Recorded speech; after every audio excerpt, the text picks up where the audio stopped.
a community leader, a woman of high ethical standards, one who has demonstrated service to her in personal, professional, and community life, and one who is advancing international understanding.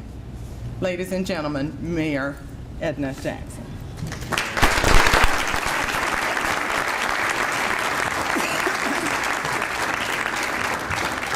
Thank you for that wonderful introduction, Kathy, but you know, that was too long. I think I always tell when people are, doing introductions, I always say, please make it short.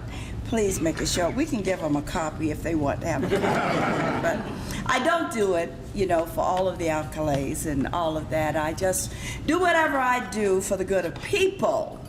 And that's how I was brought up off of Bolton Street in a house with no toilet by my grandmother. That you give and you give unconditionally, not for what you're going to get. So, but thank you again for that wonderful introduction. And to my friend here, we have our little bouts, I'm sure y'all know. And anytime I call Mike, I say, Mike, let's have breakfast. He knew we were going to be talking about something, but I just appreciate the opportunity to be able to call him and let him know how I feel about some things. And of course, he's going to tell me how he feels. And we still end up maintaining a very positive relationship. Again, I must recognize my council members, Mary Ellen Sprague, who's going to tell me when I'm wrong, and I did something just recently, and Mary Ellen, I will straighten it out, because she is my friend, and Carol Bell, who's also going to do the same thing, and all my council members will do that, because I am not perfect. I am just plain old Edna Branch Jackson. So with all of that, and then everyone in this room tells everybody else that there is one person in this room, I don't know why he's here today, but we met in 1971 when they moved to Savannah, and that's Bob and Shirley James. And everybody thinks that he can tell me what to do, but he can't even do that. And I'll tell Shirley on him if he does something wrong. So with all of that, just let me say good afternoon, members of Rotary. And I listened to your history and all the wonderful things that you have done and that you will be doing here in our community. So it's always a pleasure for me just to come and to give you some words and to let you know what is happening in our city.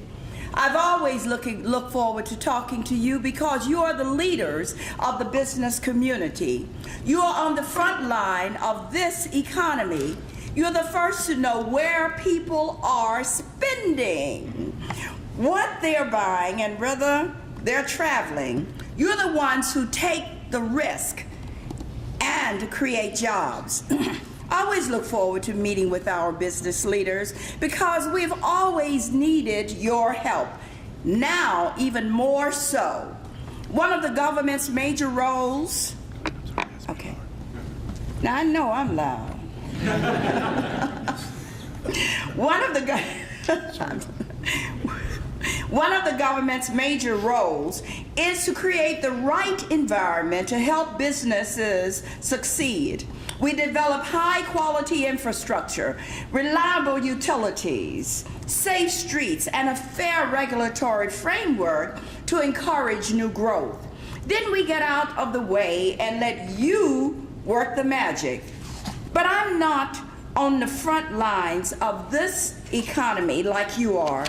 When it comes to business, you are the experts. This city council has been listening to business leaders such as yourself for the past year to help us make changes and help businesses grow in Savannah. 2 business roundtables have been given us plenty of guidance. One was led by Carol Bell, the other one by Van Johnson. Now, my ace, and when we were dealing with loss, was Mary Ellen, because she's the numbers person. Members have told us how we can simplify steps in our permitting process, how we target incentives to encourage investments. We're holding a series of business training and network events to connect the entrepreneurs with resources. Last month, our Women Mean Business event attracted almost 150 business women in our community. Almost 300 people have signed up for the Small Business Conference this Thursday at the Civic Center. Next week, our city manager will unveil her new plans for the Savannah Entrepreneurial Center. We need to be more of a resource to help Savannians turn their big ideas into viable business enterprises. Startups need incubator space. Caterers need access to commercial kitchens. We have a growing high-tech community in Savannah that is perfect to build upon. My goal is to position Savannah not just as the most beautiful city in the nation, but as the most business-friendly community in the Southeast and the United States, and the #1 location in the nation for business startups. How does Start-up City, USA sound? There is no reason why we can't be it. We are a startup city for new businesses. You see, Savannah's greatest successes have resulted when government and private sectors have come together to do great things. The city developed public infrastructure and public spaces which paved the way for private investors and job creation. The redevelopment of Ellis Square downtown only became the place that it is today because the city sat down at the table with private partners, including the morning news. Both sides took risks, made commitments, and it worked. It worked.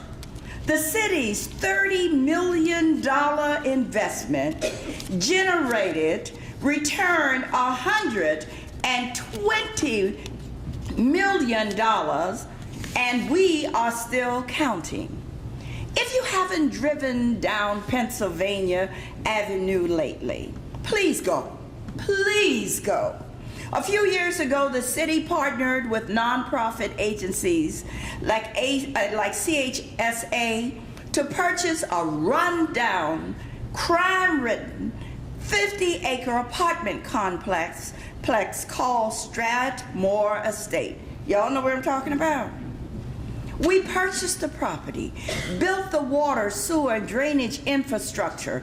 That public commitment has levied more than $100 million in private investment from developers. Strathmore Estate is now Savannah Gardens. It's an earthly, friendly place, mixed income community with great architects that is transforming the entire East Side.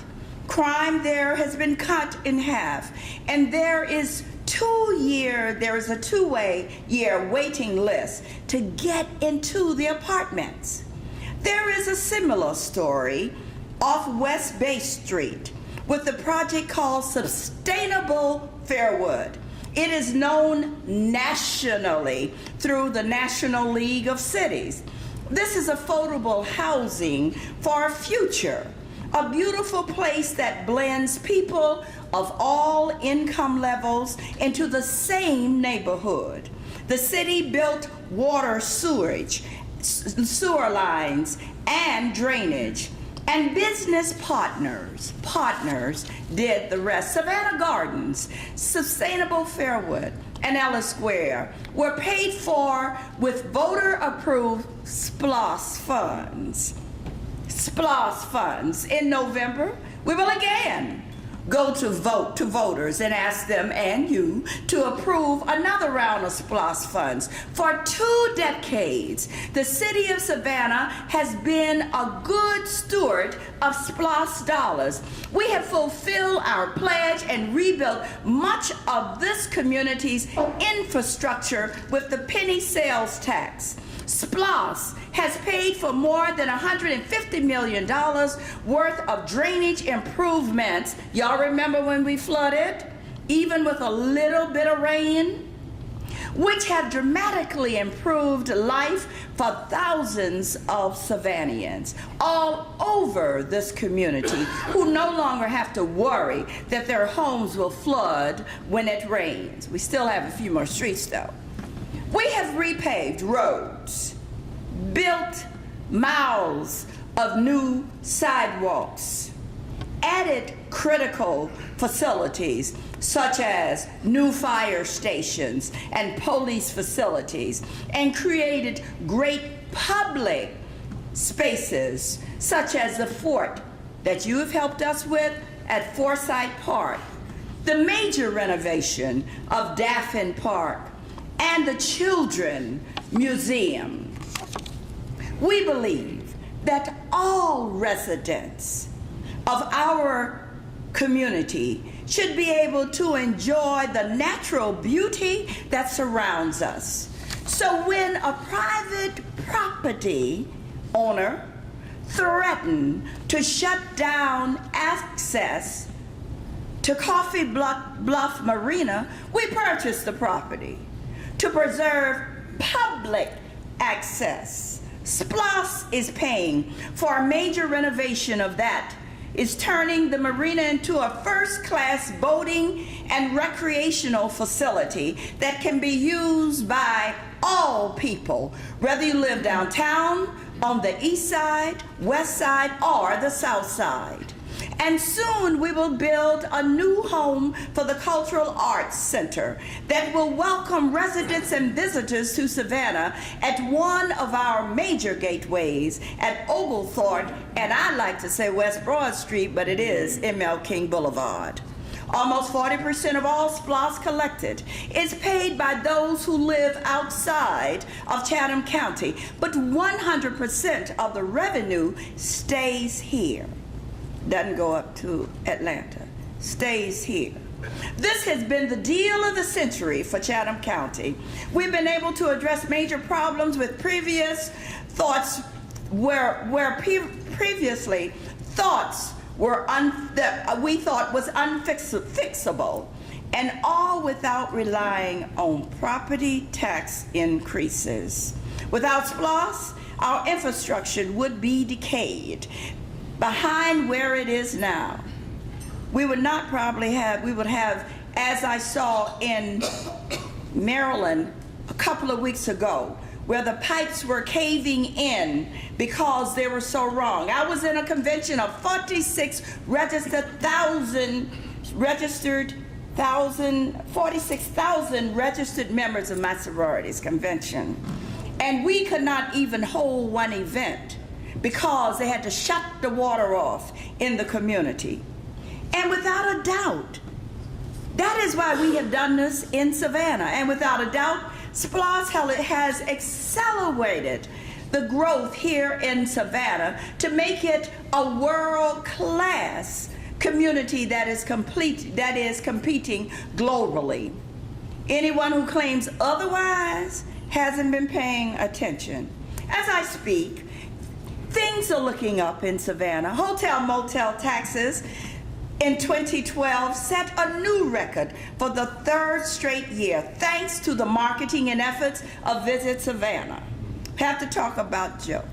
The Property Tax Digest just released showed the first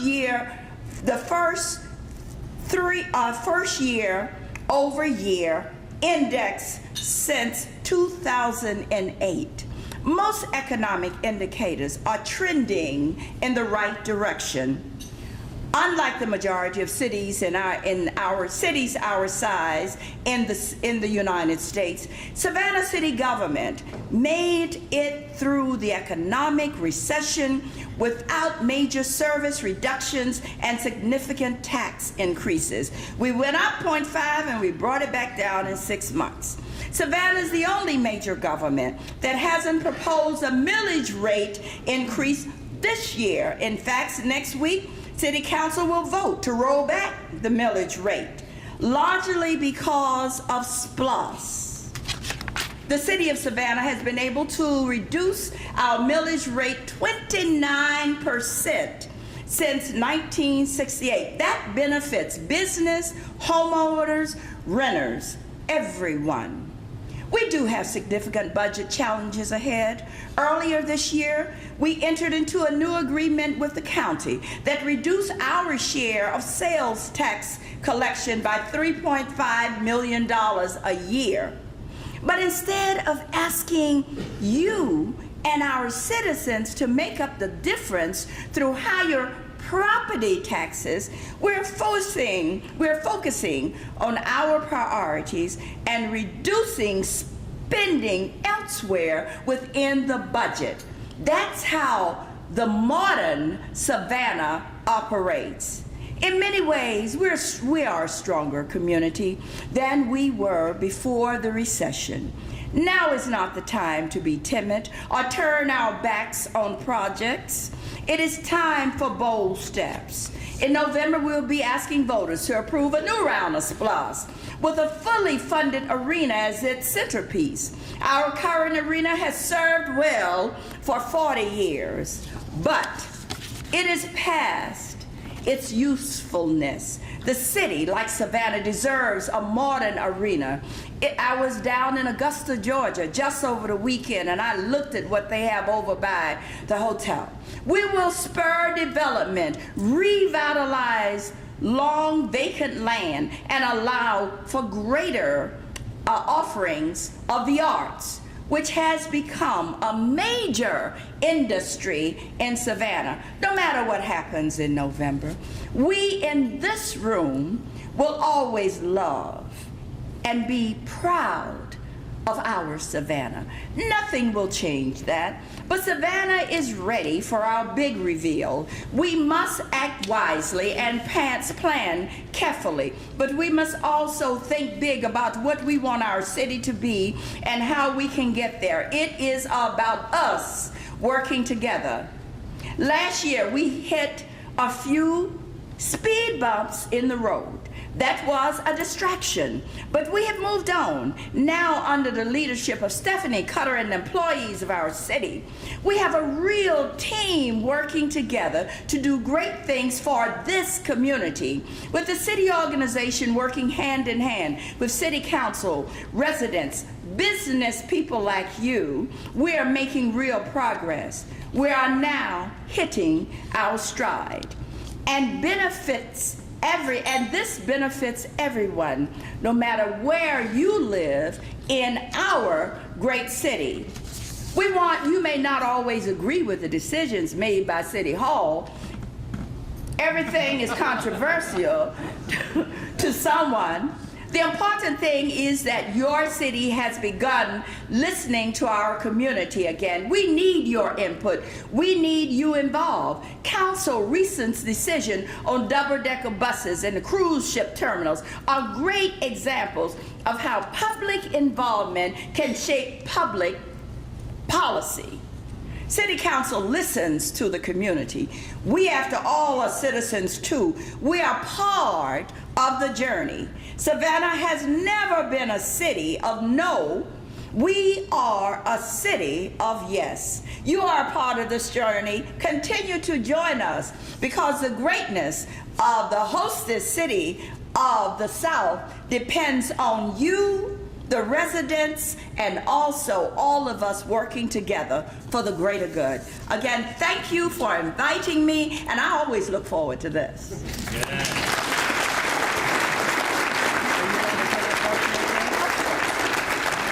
We have time for one or two questions if anybody has a question for the mayor. Any questions? Oh, all right. But let me add too, the importance of what CETA does, what the World Trade Center does as we move forward and we become more of a global society. It is very important that we are all there and sitting at the same table, and we are doing that. I must say to you who may not know, as I travel this world, it is because of CEDAR, World Trade Center, and our staff getting together and making me look good and others traveling. And I can tell you right now, when we travel, people now want to use us as a template, because if other mayors are there, they don't have what I have to offer to others. So we are becoming the template on a global issue. I thank you for what you're doing to make us look good. Thank you.